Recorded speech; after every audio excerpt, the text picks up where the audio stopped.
Hey everyone, just quick announcement before I share today's episode with Ian Cramer. Ian's doing some amazing work and excited for him to get to share his story. But just want to take a minute to share the release of my first children's book of my Healthy Children's Book series called Maddox's Trip to the Chiropractor. It's a cute book with bright pictures that follows a toddler on her trip to the chiropractor. It shows her excitement and how she knows that it impacts her health in a positive way. And each purchase of the book will be supporting a project that I started called the Unlock Wellness Project. For each purchase of the book, we will be donating a wellness bag to a child in need. These wellness bags will include non-toxic, chemical-free essentials such as soap, shampoo, toothpaste, a toothbrush, items that a lot of the time children in tough situations don't have access to. We're also going to be shipping wellness bags to flood victims in Houston, Texas, and reaching out to victims of Hurricane Irma and Hurricane Maria as well. You can learn more about the book and about the Unlock Wellness Project by going to drkaseyjohnson.com. That's DRKASEY Johnson.com. Click on the Shop tab, then click the Children's Book option. You'll be able to read a short description and even watch a short video with more information. You can also purchase the book directly on Amazon.com by searching Maddox's Trip to the Chiropractor. But I hope you guys loved the book. Be sure to check out my website to learn more, and thank you so much for the support. Now it's time for today's episode. I hope you love my conversation with Ian Cramer.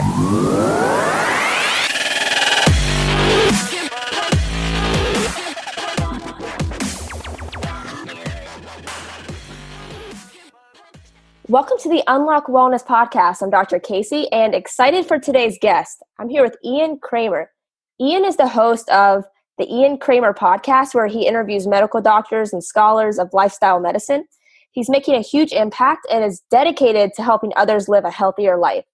I really love the work he's doing, and I'm just excited for him to share his story with you guys. So, Ian, thank you so much for coming on. I know you're used to being on the other side of the mic, but I'm excited to have you. Well, thank you very much, Casey. And as a fellow podcaster, I understand how much work goes into these podcasts. So I really appreciate you having me on your podcast. Thank you very much. No problem. So, Ian, let's just jump into it, jump into your backstory and just, where you're from and what your own personal wellness journey has looked like for you personally and just what's led you on the path that you're on right now. Sure. I'm speaking from Rochester, New York. I live here with my wife and our two dogs, and I'm excited to say in 3 weeks' time from this recording, we will hopefully be moving into a new house. So that's exciting. Cool. In the same area? Same area. Yep. Rochester area, a little suburb. So my plant-based and wellness journey started in January of 2011 when I watched the movie Forks Over Knives. That's sort of the starting point. And at the time I was in grad school and I got the movie Forks Over Knives as a Christmas present. I ended up watching it in January. I watched it back to back twice in a row because it was, I was blown away that these claims were being made that simple food can heal the body and that chronic diseases can not only be prevented, but they can be reversed. And at the time, it was in this chapter of my life when I was in grad school at Miami University in Oxford, Ohio, that two things happened. One is I watched the movie Forks Over Knives, and number two, I got into cycling competitively. And the whole plant-based cyclist alter ego started maybe 3 or 4 years ago, but cycling for me started when I was in high school. I played soccer, basketball, and baseball as a 9-letter varsity athlete. I was very active, really enjoyed sports, but I didn't really like to run that much. I didn't really like to get in shape and running. It just was boring. So I thought maybe if I ride my bike, it could train my cardiovascular system. So I went out to ride with a couple buddies, and I liked it so much that I just kept riding on the roads with my $300 or $400 GT mountain bike. And I liked it so much that maybe a year later, I bought my first road bike. It was an aluminum Trek 1200 road bike. And that was sort of the start. And so fast forward to grad school, watched the movie Forks Over Knives, and really began training seriously and racing competitively. And then from 2011 to the present, I spent a couple years in Atlanta, Georgia. And in that time, in those 2 years, really experimented with what worked with me. Was it more of a fruit-based diet? We like actually our fellow guest, Dr. Ben Benulis, I know is more of a fruit guy. Was it more, or did I feel better on more of a starch-based diet? And so mixed in a lot of racing, dabbled with triathlons, and then up to this point, my plant-based cyclist alter ego and my social media presence really started only about 3 years ago with YouTube, with Facebook, and the podcast is less than a year old. But now I'm very comfortable with this lifestyle. I'm very comfortable with answering questions and telling people, answering their lifestyle related questions. And so now I've certainly turned my focus towards helping people and creating content that could open other people's eyes to the fact that this lifestyle really is true. I truly believe it is the healthiest lifestyle we could be living. Absolutely. And you were talking about your education in undergrad a little bit, and I know you did like a sports science, exercise science, right? So was that because at that time, was it because of your just interest in athletics, or did you genuinely really love to learn about the body and how it functions and heals? Like, what was your drive to want to get into that, or at that time in your life, was it just sports based? You know what I mean? Yeah. So my undergrad degree, I earned my bachelor's degree from Alfred University, which is about an hour and 20 minutes south of Rochester, New York. Small liberal arts school. Loved undergrad. And so that was in athletic training. And essentially the way I explain athletic training to people is it's not personal training. It's you're watching a sporting event and a player gets injured. The first person to run out onto the field from the sidelines, that's most likely an athletic trainer. So my educational path, I guess, started from, honestly, it was a suggestion by my father who said, hey, why don't you look into this undergrad degree and see if you like it, read into it. So I read into it and I liked it. So that's what I went for undergrad. And my grad degree from Miami was a master's degree in kinesiology and health. And that was more of a desire to study something related to athletic training, but not necessarily exactly the same as athletic training.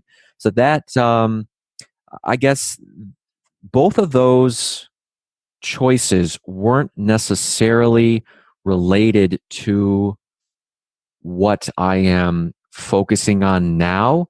However, it certainly played a role in what I am interested in now, in that just knowledge of the human body and amazement of what the human body can do. Right. I mean, it just led you down the right path. And I feel like, for everybody that really finds what they love, they always credit whatever path. I mean, even with Dr. Ben, I had him on the podcast as well. I know he's a close friend of yours. But I mean, he started off like robotics, but all of that led him on the right path. So that's cool that, you did find that it did lead you on the path that you're doing now, because you are helping, so many people. Yeah, absolutely. Yeah. And to go back to a little bit about forks over knives, I love that was your kind of aha moment. Isn't it amazing how many people credit that movie to completely changing their health? Absolutely. I feel like I hear that so much, and it's amazing that a documentary can just have that large of an impact.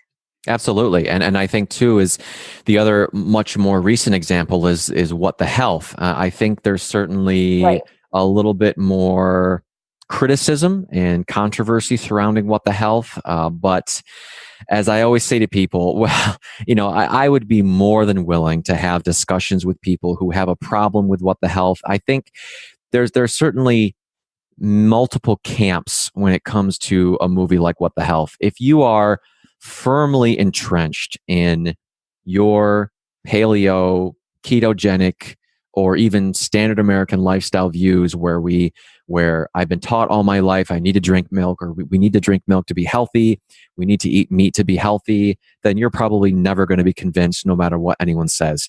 But if you are genuinely curious, if Forks Over Knives or What the Health or any movie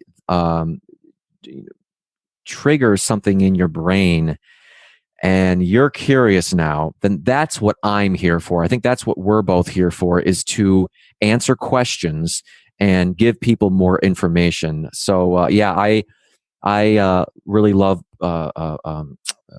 documentaries like that, and I'm excited for a couple new ones coming out.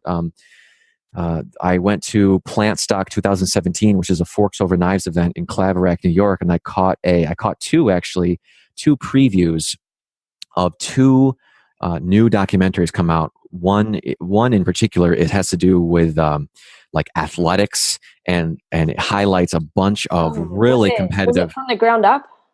Say that one more time. From the Ground Up.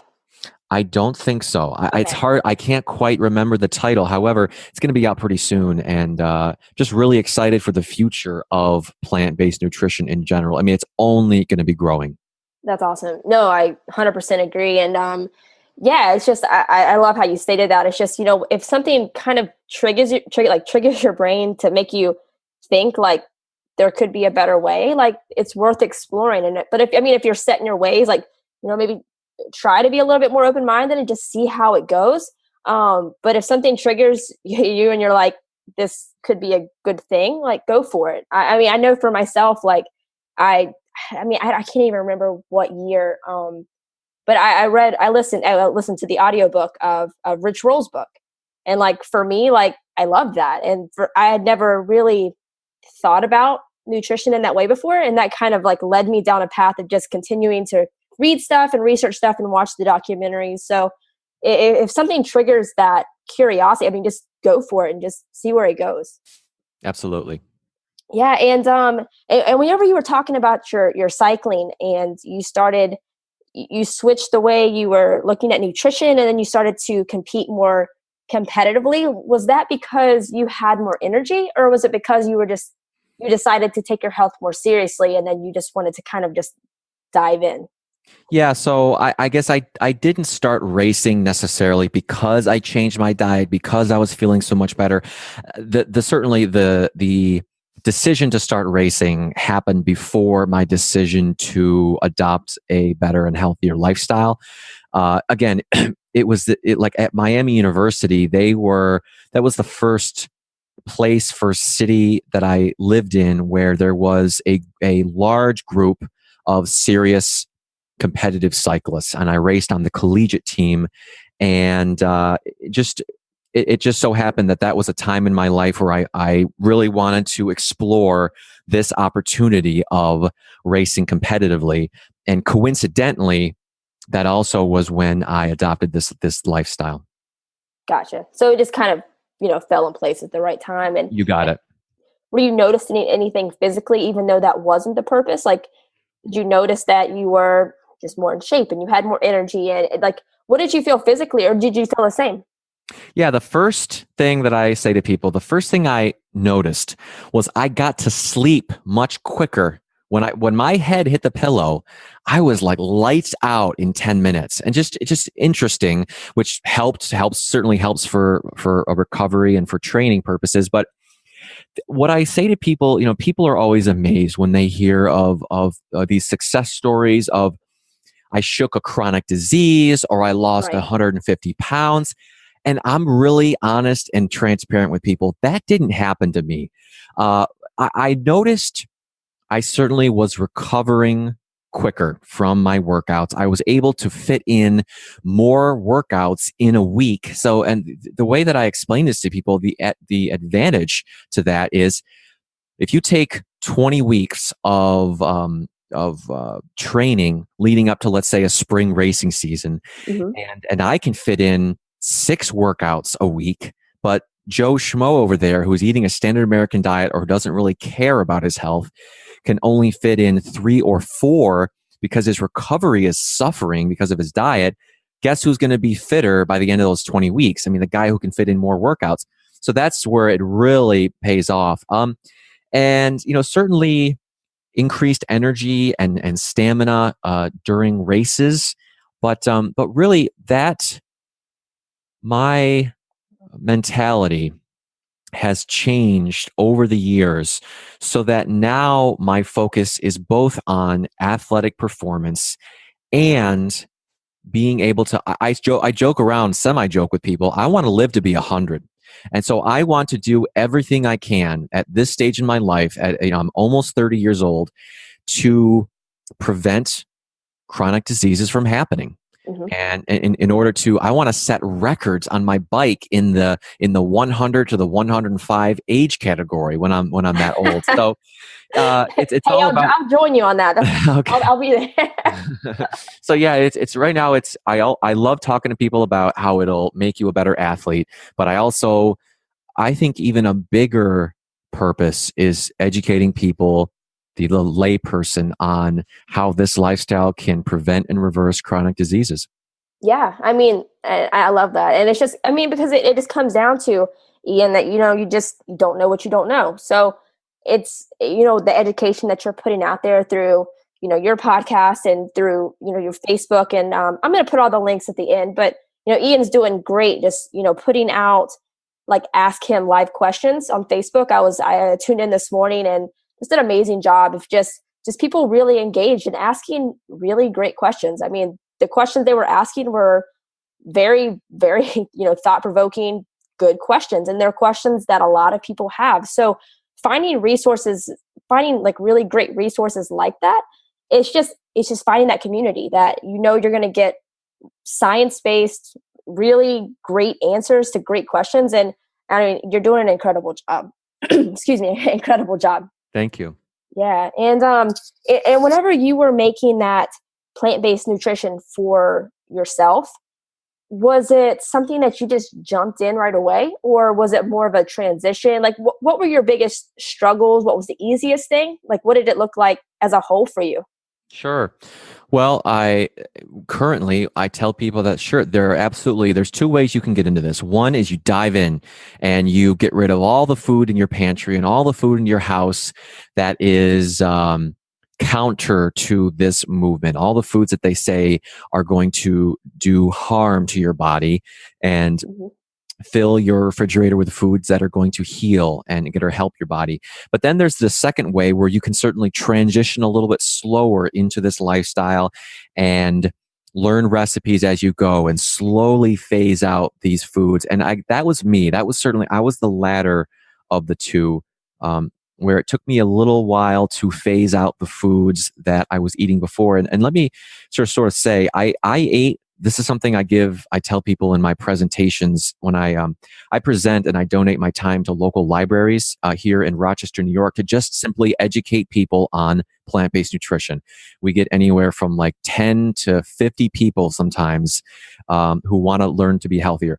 Something I say to them is, I ate the same as you did for the first 22 years of my life. Uh-huh. I didn't come out of the womb eating vegan or eating whole foods plant-based. But I watched the movie and I changed. I realized that this option was a healthier option. So with me, I mean, the whole process was a slow transition. I, at the time ate a lot of Greek yogurt. I drank about a gallon of milk, of dairy milk a week, and meat, maybe 1 or 2 servings a week. I didn't really like cooking it that much. Mm-hmm. And so it certainly took several years for me to gather information, gather evidence, and sort of convince myself that this was the right thing to do. And, early on, I asked all the questions that everyone else asks early on is I'm an athlete, and am I getting enough protein? Am I getting enough energy? Do I have to supplement with anything? So I went through all that. But early on, I know I'm kind of going off tangent. Oh, you're good. But certainly early on, I was experimenting. When I joke around with people, when I lived in Atlanta, Georgia, I lived really close to the DeKalb Farmers Market near Atlanta, on the west side or east side of Atlanta, where they had some of the best produce, anywhere. And I went through maybe a 6-month period where I was really into, I don't know if you're really familiar with Durian Rider on YouTube. Yeah. Yeah, so I watched him quite a bit, which I don't anymore for several reasons, but I watched him quite a bit. He rubbed off on me. And so I would buy a 40-pound box of bananas a week for about 6 months. I'd get back from a 60 or 70 or 80-mile bike ride, and I would slam a 10-banana smoothie. So I tell people that story to give them an example of, like, I was experimenting. I didn't have it all down within the first even several years, but I'm certainly not advocating that. But now I have it down, and I'm certainly, most of my diet now consists of I usually start my plate out with a starch of either oats in the morning, with lots of fresh fruit, some nuts, some seeds, some almond or soy milk. Lunches and dinners usually consist of brown rice, sweet potatoes, white potatoes, quinoa, and then maybe some non-starchy vegetables, cauliflower, broccoli, mushrooms, onions, with maybe some avocado. I mean, we keep it really, really simple. Sorry for that tangent. Oh, no, I love the tangent. And no, I love it because everybody's path is so different. And sometimes taking that longer, like, let's see if this works. And then, okay, we can get rid of that. Like, let's see if this works. It can make it more sustainable. I mean, I know for me, it was a few years of just really educating myself and then just diving in. So, I did make a decision one day just to do it, just because I was nursing. My baby was she was a little bit gassy. And, like, I knew, like, if I was going to get rid of dairy, I'm just like, well, I'm not going to do any animal products, because I'd been researching it for such a long time. It was just the right time for me at that point. So it's just, everybody's so different. And, like, if you're getting discouraged because you're like, oh, well, I'm going to get rid of dairy and I'm going to get rid of this, and it's just, you feel like it's taking too long, it's just keep learning and just keep progressing. And if you mess up, like, do better the next day. It's a process, and everybody's at a different end of the spectrum on that process, and it's just seeing what works and what doesn't. And I loved your example with the 10 banana smoothie. And it's just, but for some people, they really like to do that. There's a lot of people that just thrive on a lot of fruit. Like, right. I know we both know people like that. And it's just, it's just seeing what works and what doesn't, and what you're happy with, and what you're, more importantly, what you're most healthy with. So, so no, I love it. It's just, everybody's journey is just so different. Right. And I'd like to just take a minute to touch on something you just said, Casey, is when people say it's taking too long, the results are taking too long. I mean, a mistake people make going into this is they think it's a diet, and they think right. that, oh, I'm just getting into this, I'm to lose a little bit of weight, and once I lose a little bit of weight, I'm going to go back to what I was doing before. And that's certainly not what we encourage. The whole point of this whole foods plant-based lifestyle is that it's a lifestyle, and that you will constantly be tweaking it for life. And that if you do lose weight, great. That's a great side effect, and it usually does happen to 99% of people. But certainly, let's be realistic here. Let's take someone who is on the BMI spectrum of morbidly obese, and there's a lot of people out there who are. They didn't become morbidly obese in 6 months. It took right. them years or decades. So don't have the expectation of becoming normal weight or shaking a chronic disease in a month or two. It may take years, but just know throughout the process, you are doing the best thing you could possibly be doing. You are eating the healthiest food and the healthiest lifestyle you could possibly be eating, and that results come slowly. Keep chugging along, and you will be healthier in the end. Yeah, I mean, you're going to look back on your life like a year, 5 years, 10 years, 20 years from now, and really be glad that you made that decision. And you're going to be blown away at how different your life looks. And it's just, I mean, I can't stress it enough. It's just like, just take those small steps and just dive into it. No, I love how you worded that, Ian. And I love the way you're educating people with that too, because, and you mentioned it earlier with you having the same questions that they had, which is why you're able to educate them kind of on their level sometimes, because everybody has the protein question. And, you hear it so often that I don't know if you ever like get frustrated answering that question, just not to a person, but you know what I mean? Like you hear it so much, but just remembering where they've like what they've been taught for years and years and years. And we thought the same thing. So it's just meeting people where they're at. Right. And you know what I get frustrated with, Casey? I get frustrated more with people who try to make fun of me and who try to poke fun at me and say, "Oh, what are you having today? A kale sandwich?" That's who I get frustrated with.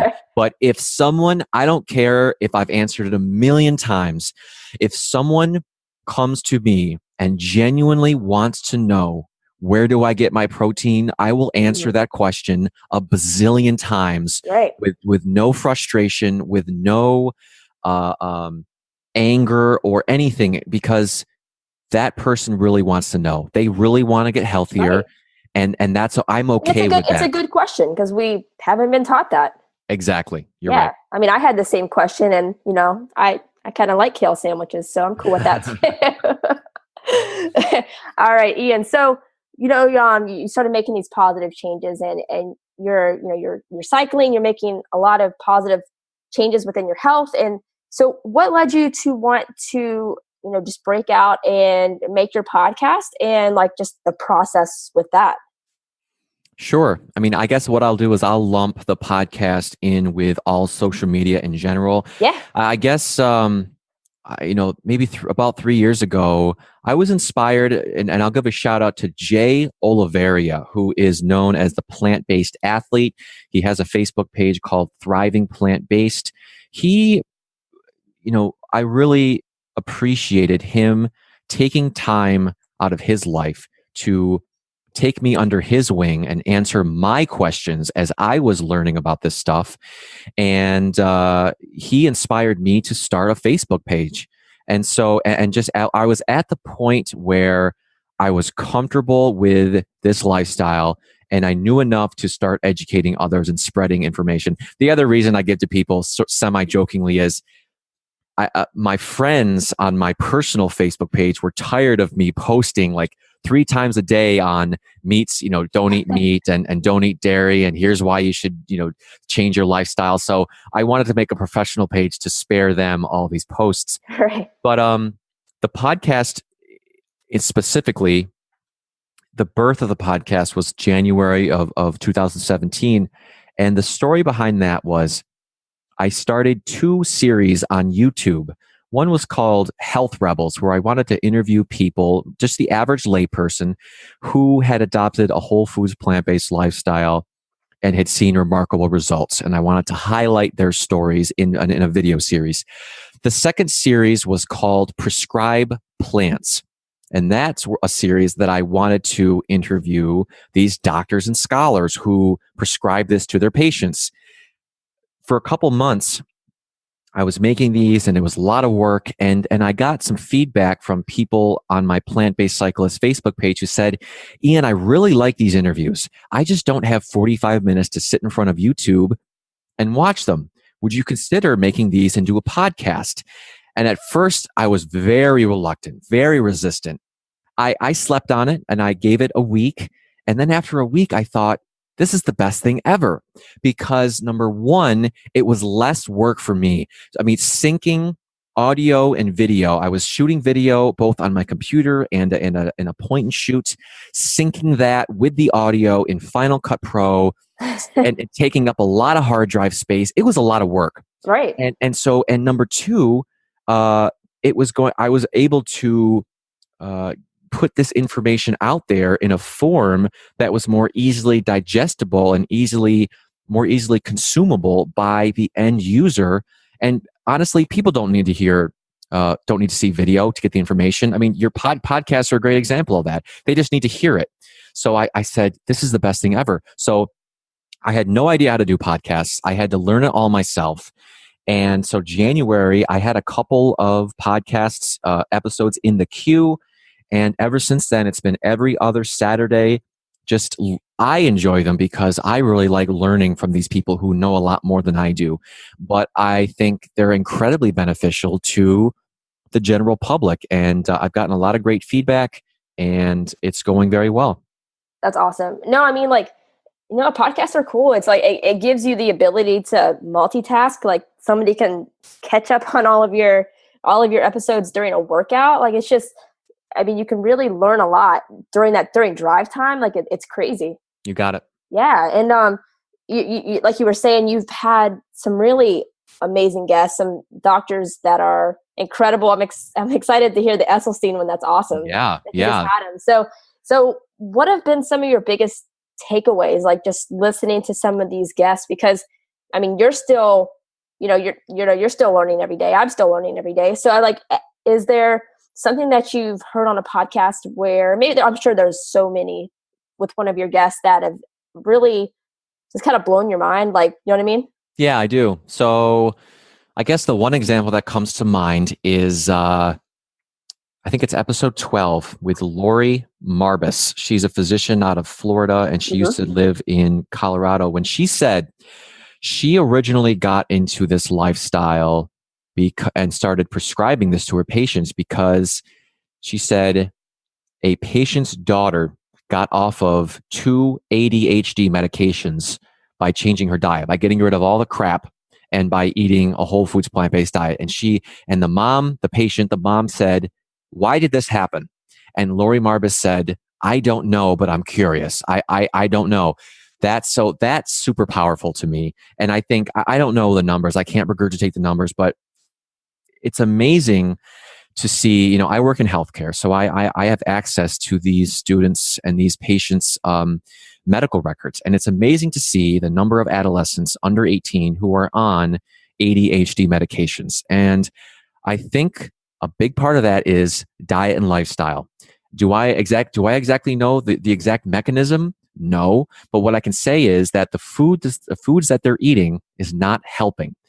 Other takeaways. I mean, just in general, I wanted to give an in general takeaway of, I've had several doctors say something to the effect of, I changed.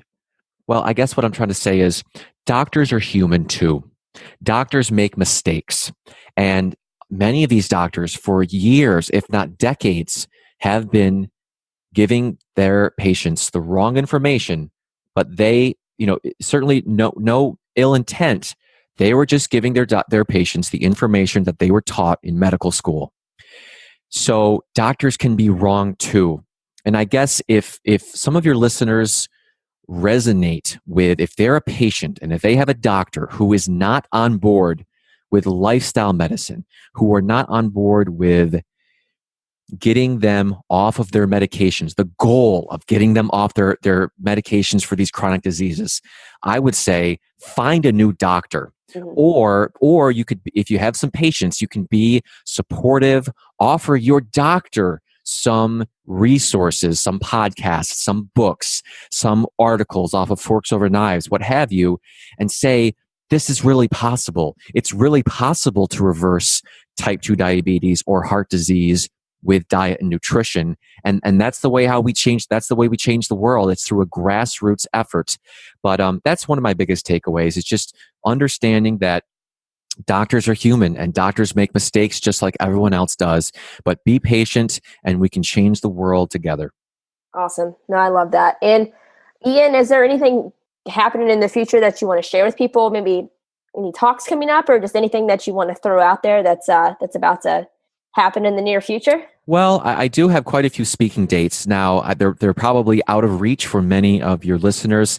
I hope, however, setting my sights 5, 10, 15 years down the road, I hope to get onto the national stage and hopefully guests listening in Washington State or Southern California or Florida will see something coming up and it'll say Ian Cramer presenting at such and such, conference or Veg Fest. That's what I really want to do. I want to reach the masses.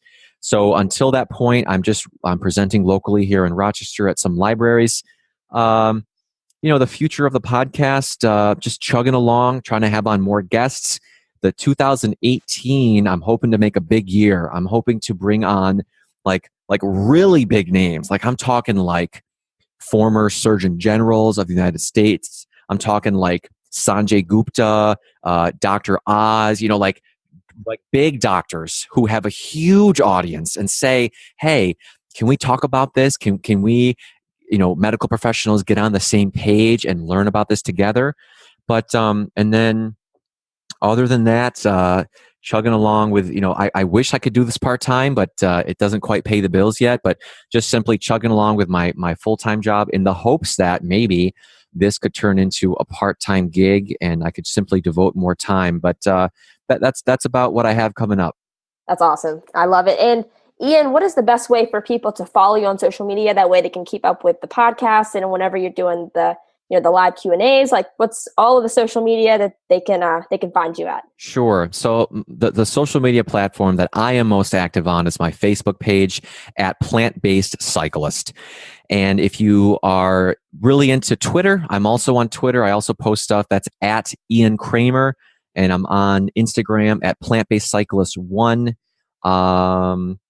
And then, Is there a hyphen or is it so the website is hyphenated. It's plant-basedcyclist.com, where you can find all of my social media platforms. You can also find all of my previously recorded podcasts, which are all free of charge.